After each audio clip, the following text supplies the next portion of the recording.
Salama tompoko lafinatra tompoko vavy dia ankafalenina indray no anorananao ny mety tetry ny andro ho an'ny 3 andro manaraka amin'ity anio ity. Ao anatin'izay 3 andro manaraka izay tsara aloha manamarika hatrany fa dia ao anatin'ilay valim-potoana izay antsoina hoe miampita tsikelikely makany amin'ny atao hoe miala amin'ity voninandro mangatsika isika amin'izao fotoana izao. Fa raha ny amin'ity herinandro ty manokana aloha dia ny fifandimbiasana rindra ao anaty atsimo-nosy ny tena andrafitra ny mety tetry ny andro para-pahatonga ny amin'ny zoma toka any amin'ny amin'ny sabotsy andray zany dia isongadina ny fisian'io trokany alizay raha ty amin'iny avoatany manontolo iny sabotsy ny lahady no ahitantsika izay raha ny tombatombana jerentsika ny atsipiriany avy hatrany makasika ny toetry ny andro ary ho an'ny rapisy malaina zao dia misy hatrany aloha zany ny andianjavona ho an'ny fahatsasany amin'ny isaika manerana ny nosy mihitsy raha toka somary mandraondraoana aty amin'ny manodidina ny antalasy ambatsosy analanjorofo hatrany ny akoatr'izay kosa dia mibatoerana ny masoandro mibalika.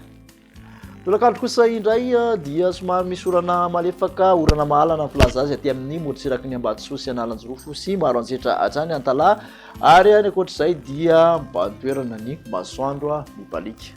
Ho an'ny tombatombana makasika ny maripana kosa indray dia vinavinaina ho anodidina ny 3 ka hatramin'ny 4 degré celsius mafana indrindra aty amin'ny faritra avoatany. Motsiraka tsanana 7 degré celsius ary ny motsiraka andrefana kosa dia 9 ka hatramin'ny 13 degré celsius ny mafana indrindra. Any Mahajanga kosa no mafana indrindra raha ho an'ny tontolo andro rapitso 13 degré celsius. Toetsika makany amin'ny alarobia izay toetry ny andro izay dia mbola mitoetrany aloha ny andianjavona ny voamaraina indrindra moa fa ty amin'ny avoatany aty raha toka misy orana mandalo kosa ny morotsiraky ny faritra atsinanana sy vadivavy ary hatraty amin'ny analanjorofo sy ambatsoa aty ny akoatr'izay dia mbola masoandro balika hatrany no mpantoerana.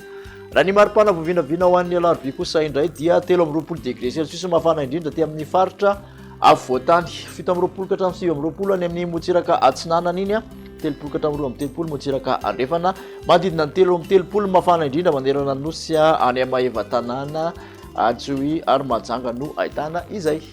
Amaranantsika ny toetry ny andro kosa indray ho an'ny alakamisy dia saika mbola hita taratra hatrany aty amin'ny avoatany andianjavona voamaraina misy tandrivindrahona miserana fotsiny aty amin'ny manodidina ny motsiraka atsimatsanana sy fitovinany aty any akoatr'izay dia fandibony rahona sy ny masoandro. Raha ny maripana voavinavina ho an'ny alakamisy dia manodidina ny 14 ka hatramin'ny 15 degré celsius mafana indrindra aty amin'ny avoatany 19 ka hatramin'ny 20 ny motsiraka atsinanana araka amin'ny 30 mihoatra ny motsiraka andrefanin'osy tafakatra 7 hatrany aloha aty amin'ny Mahajanga sy Antsohi aty izay no mafana indrindra ho an'ny tontolo andron'ny alakamisy. Makasitraka anao indray anaraka izay hatramin'ny farany ary manasanao manaraka indray veloma tompoko.